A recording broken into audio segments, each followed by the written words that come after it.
Todos estavam rezando com compaixão em frente ao caixão e o padre estava dando as últimas orações para encomendar o corpo quando a morta abriu os olhos, olhou para o padre e disse: Padre, eu quero me confessar.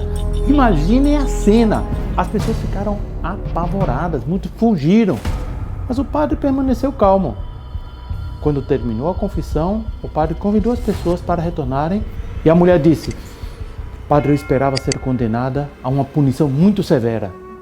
Mas quando me apresentei diante de Deus, São Francisco pediu ao Senhor que me concedesse a graça de voltar à vida e confessar os meus pecados. Com essas palavras, a mulher pediu a bênção e quando o padre deu a bênção, ela voltou a dormir para nunca mais acordar. Essa não foi a única ressurreição alcançada pelas orações de São Francisco de Assis. Em Pomarico, no sul da Itália, ele trouxe de volta à vida uma menina e pouco depois, um menino que havia se afogado em um rio. Seus milagres e ressurreições são tantos que São Francisco podia muito bem estar no Guinness Book, o livro dos recordes, pois ele é um dos santos que realizaram mais milagres na história da Igreja. Somente os milagres documentados oficialmente, reconhecidos pela Igreja para a sua canonização, somam 40, além dos milhares e milhares de milagres posteriores à canonização. Durante a sua vida, São Francisco já havia realizado muitos milagres. Um dia, por exemplo, ele se aproximou de um homem que estava com lepra, mas também estava possuído pelo demônio. São Francisco colocou a mão em suas feridas, beijou suas feridas e orou a Deus. Naquele momento, o homem ficou completamente curado, se arrependeu dos seus pecados e foi até a igreja para se confessar. Esse santo admirável merece ser conhecido. Portanto, convido você a participar e assistir esse breve relato sobre a incrível vida de São Francisco de Assis. Francisco nasceu na cidade de Assis, na Itália, no ano 1181 ou talvez 1182, mas foi batizado com o nome João. Desde o início da sua vida, o pessoal já chamava ele de Francesco, que significa o francesinho, porque seu pai viajava muito para a França. Seu pai, chamado Pietro Bernardone, era um homem muito rico, um comerciante de tecidos preciosos.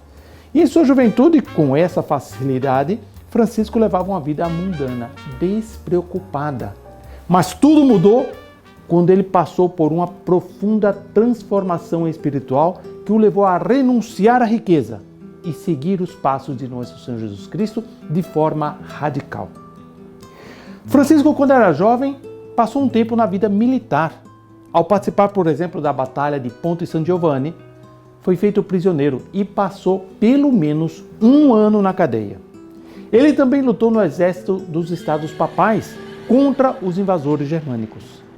Em uma dessas excursões militares, durante a noite, Francisco ouviu uma voz que o incitava a voltar para Assis.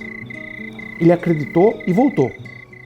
No caminho ele encontrou com um leproso, cheio de feridas, sofrendo muito, e olhando para aquele leproso, Francisco pensou consigo mesmo: esse homem também é um ser humano como eu. Esse homem também é amado incondicionalmente por Deus.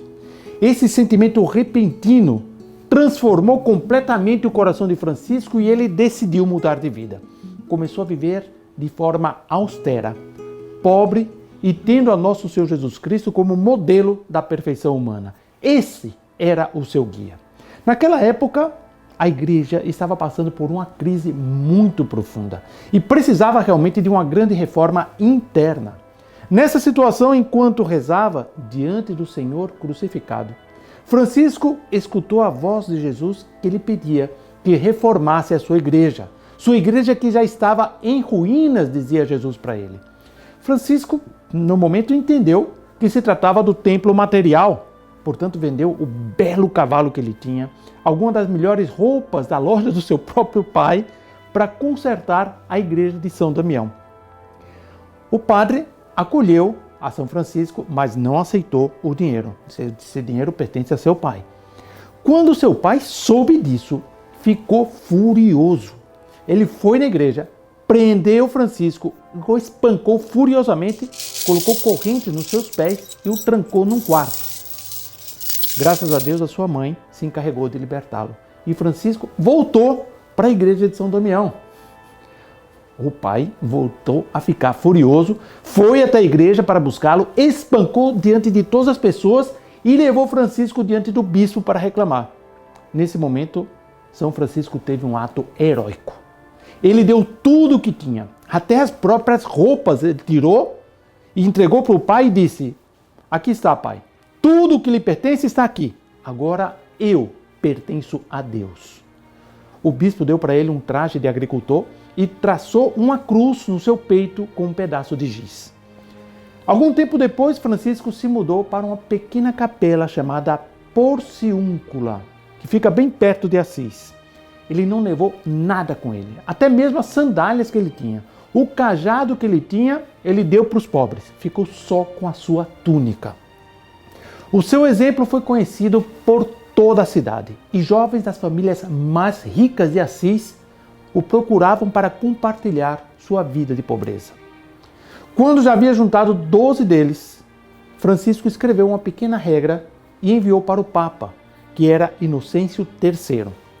O Papa, realmente lendo aquilo, ficou comovido com a pureza do santo, mas pensou um pouco e preferiu adiar a decisão para o dia seguinte.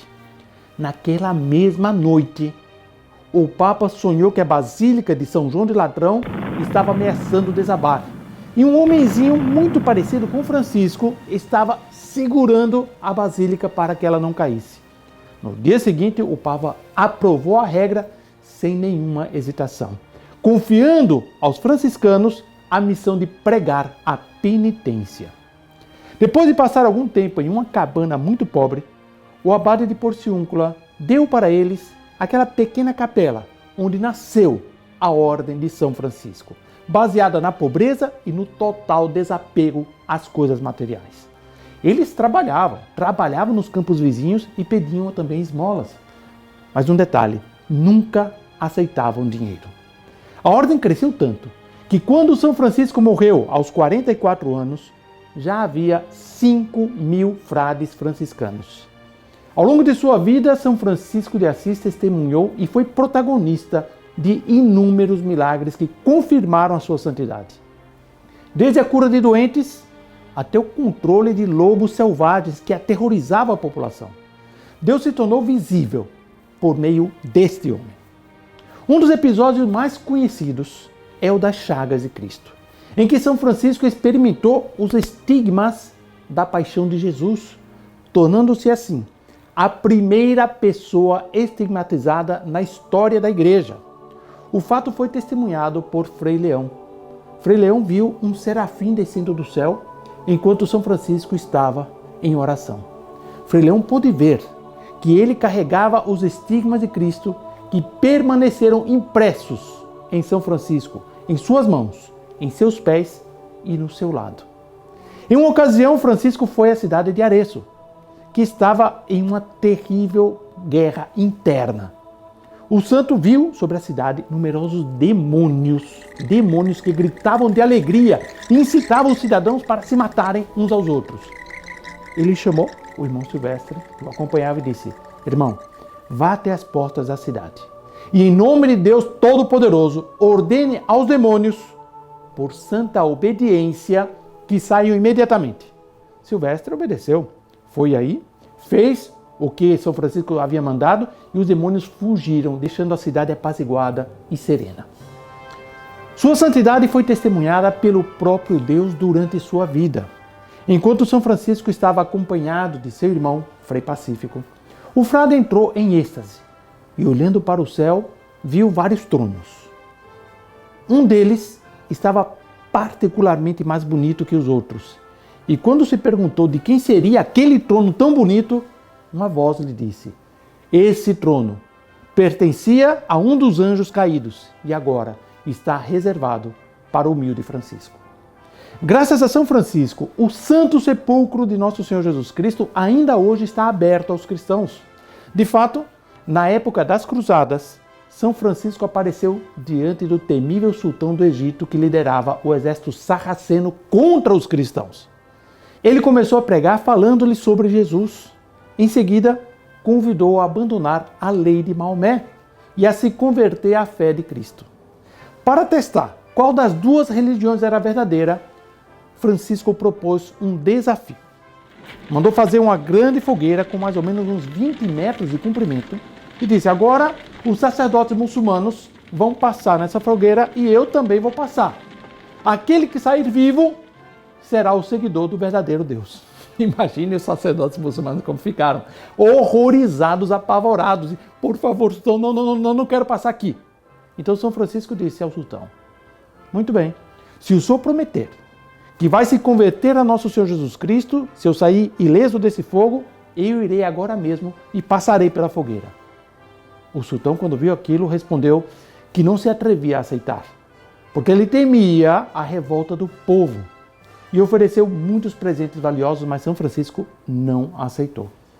Então o sultão fez um acordo com São Francisco, permitindo que todos os cristãos visitassem os lugares sagrados, e é por isso que até hoje os franciscanos são guardiões da Terra Santa. Ao mesmo tempo, a jovem Clara, ouvindo a pregação de São Francisco, decidiu segui-lo, e a ordem feminina das Clarissas também foi estabelecida. A ordem de São Francisco se espalhou rapidamente pelo mundo, levando a mensagem de amor, a mensagem de serviço de nosso Senhor Jesus Cristo a todas as nações. Os franciscanos estabeleceram comunidades, hospitais e escolas em lugares muito distantes, inclusive centros missionários aqui no Novo Mundo, dedicando suas vidas ao serviço dos mais necessitados, de ajuda tanto material quanto espiritual. Os milagres de São Francisco se multiplicaram após a sua entrada no céu. Na cidade de Tebas, um devoto de São Francisco, que era cego de nascença, foi à igreja no dia de sua festa. Quando o padre ergueu o santo corpo de nosso Senhor Jesus Cristo, seus olhos se iluminaram repentinamente e ele explodiu de gritos de alegria, aos quais se juntaram numerosas pessoas presentes. Em Assis, um homem falsamente acusado de roubo foi preso. Na época as leis eram muito duras. Arrancaram seus 2 olhos. Então imagine um homem com 2 olhos arrancados, chorando pela sua inocência. Nesse momento, ele implorou a ajuda de São Francisco. Depois de 3 dias, milagrosamente, nasceram novos olhos e ele pôde enxergar novamente. O crescimento da ordem franciscana e seus inúmeros milagres fizeram com que São Francisco batesse outro recorde. Ele foi canonizado em 16 de julho de 1228 pelo Papa Gregório IX, pouco mais de 2 anos depois de sua morte. São Boaventura conta que São Francisco havia anunciado anteriormente que Gregório se tornaria Papa.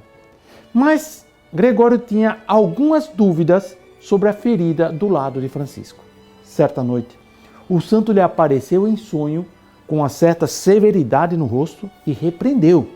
Levantando o braço direito, mostrou a ferida do seu lado e pediu a ele que aproximasse um frasco para coletar o sangue que fluía abundantemente da ferida.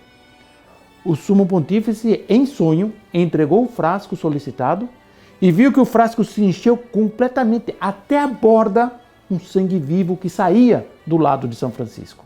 O próprio São Boaventura relata inúmeros milagres de São Francisco.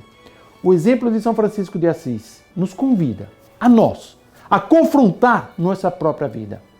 Com que frequência nós colocamos o material por cima do divino? A dedicação total a Deus que São Francisco viveu nos desafia a imitar a totalidade do seu amor, o grande valor da humildade e da dedicação altruísta.